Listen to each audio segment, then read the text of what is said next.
زمونږ قدرمنه مور هغه ډېر مخکې دغه نه تللې دنیا نه او بیا زموږ والد دعوت بیانونه په دې کې د هغه اوچتو خلکو لاسو د الله توفیق نه بعد د ژوند په هره مرحله کې زما مخکې دغه خلک راځي پر زمانه یې شي. یو بل وخت به ذکر کړو چې پیغمبر صلی الله علیه وسلم پکې تعجب او خندا کړې ده او یا مسکی شوی دی. الله اکبر. دا واقعه په سړي باندې ډېر زیات اثر کوي ځکه چې دې کې د مور هغه محبت د بچي سره هغه پکې راښکاره کېږي او هغه یو زنانه ده ام قیس بنت محصن رضی الله عنها. ام قیس بنت محصن دا به د چا خوري؟ خور به د چا وي؟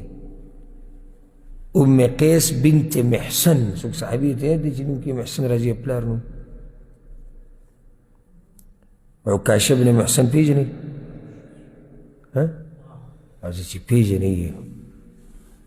دا د عکاشه خور ده ام قیس بنت محصن. هغه وایي زما زوی مړ شوی و، د دې ام قیس زوی مړ شوی و. وایي زه ډېره غمجنه وم، په زوی پسې خو د مور زړه ټوکړې ټوکړې کېږي. نو یې ډېره زیاته غمجنه وم په دې زوی پسې. نو کله چې ورله غسل ورکوو زما د زوی لمبه و،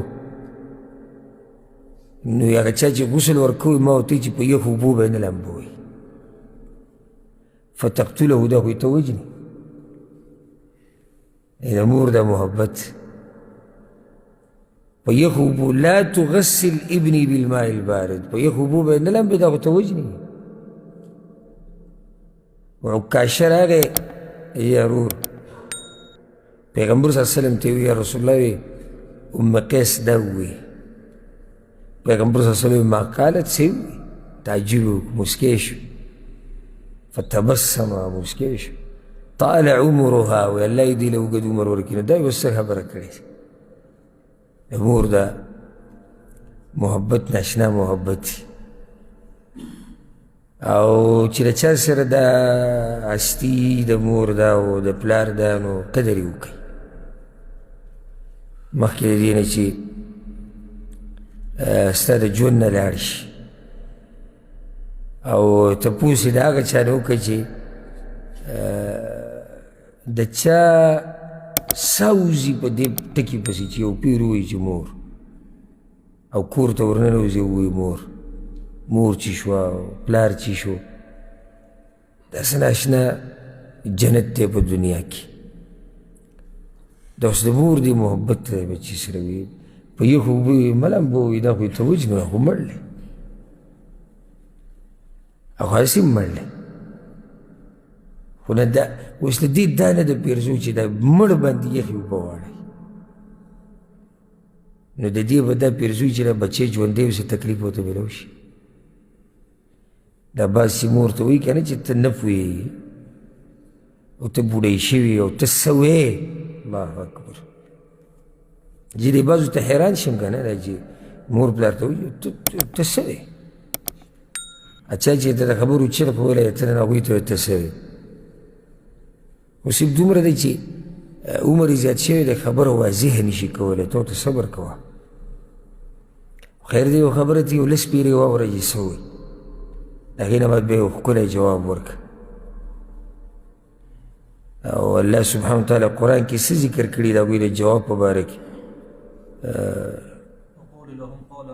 نه بل ځای ته لاړې.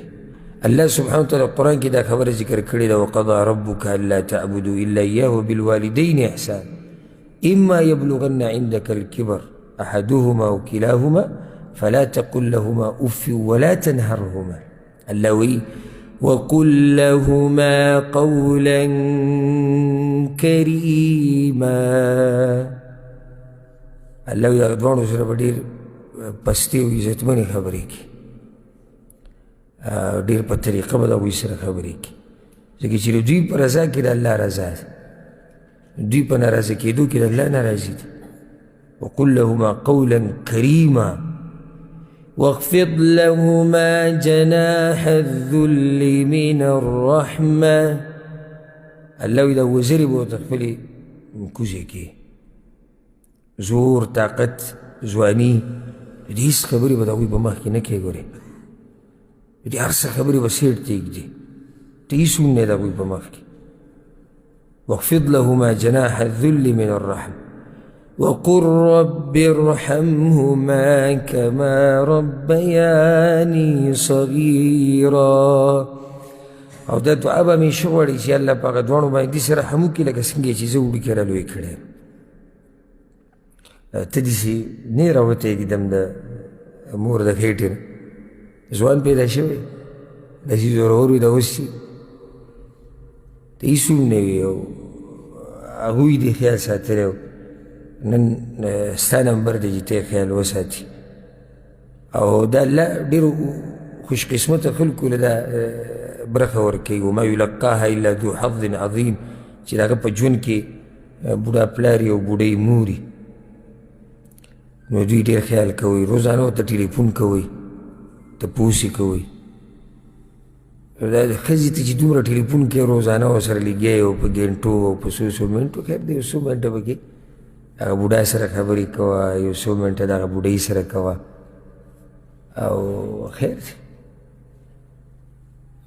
نشي ورکولی ګټې به څنګه. دا ښځه ګوره بله هم کېږي، ورب الکعبه بله کېږي، او د دې نه ښایسته، د دې نه درنه، د دې نه مالداره، د دې نه په هر څه کې اوچته بله ښځه میلاوېږي. یوه نه 4 نورې میلاوېږي که دا لاړه، او دومره پورې تنخوا ته او دا بچي دا هم نور کېږي. ګورې دا بچي هم کېږي، خو دا مور پلار دا نن چې ورته ته د منټ 2 ټلیفون نشي کولی، دا بیا نه راځي. نو هسې دا یو نصیحت او د زړه درد ځکه چې ما ته د دې احساس دی. زمونږ قدرمنه مور هغه ډېر مخکې د دغه نه تلې د دنیا نه، او بیا زمونږ والد صاحب، او خصوصا چې کله زه هغه ځای ته وګورم په کوم ځای کې چې زه یم د الله توفیق نه بعد، او دا درسونه، دا دعوت، دا بیانونه، په دې کې د هغه اوچتو خلکو لاسو د الله توفیق نه بعد، نو دغه کسان چېرته زما نه هېرېږي. او وخت په وخت د ژوند په هره مرحله کې زما مخې له دغه خلک راځي. هغه څه یې ما له راکړي دي چې هغه ډېر مور پلار خپلو بچو له نشي ورکولی، او الله یې ما ته ښوولی دی، پیغمبر یې ما ته ښوولی دی. څنګه به هغه مور پلار زما نه هېر شي چې ما ته الله وښیي او پیغمبر وښیي. نو ما ته ډېره محسوسېږي دا خبره. کوشش کوئ د خپل مور پلار قدر کوئ، د هغوی خدمت کوئ، د هغوی دعاګانې د هغوی نه واخلئ، خپې ښکل کوئ، بیمارانې علاج وله وکئ. یو څو ورځې په دنیا کې پاتې دي، وخت په وخت یې تپوس کوه، په مخه ټلیفون تپوس څنګه یې ښې موقع درته میلاوېږي ځه ملک ته لاړ شه، ویې نه ویې ګوره، وخت ورسره تېر کړه او بیا پته نه لګي. نو هسې دا دې قصې نه دا خبره راووته چې د مور په بچي باندې دومره مینې چې ام قیس هغه کس ته چا چې وله زوی لمبه و هغې ته څه ووي، وایي په یخو اوبو یې مه لمبوه، دا خو یې ته وجني وایي، او هغه مړو. د مور د مینې زه نور څه ووایم، دا د مور مینه ده. وایي په یخو اوبو یې مه لمبوه، دا خو یې ته وجني. په دې باندې به اکتفا وکړو. او ډېرې موقعې داسې پاتې شو چې پیغمبر وسلم په هغې کې خندلي دي. انشاءالله هغه به پر روانو نشستونو کې ذکر کوو. الله سبحانه وتعالی یې موږ د پیغمبر صلی الله علیه وسلم په نقش قدم روان کړي. هذا والله أعلم وصلى الله وسلم على نبينا محمد وعلى آله وصحبه أجمعين.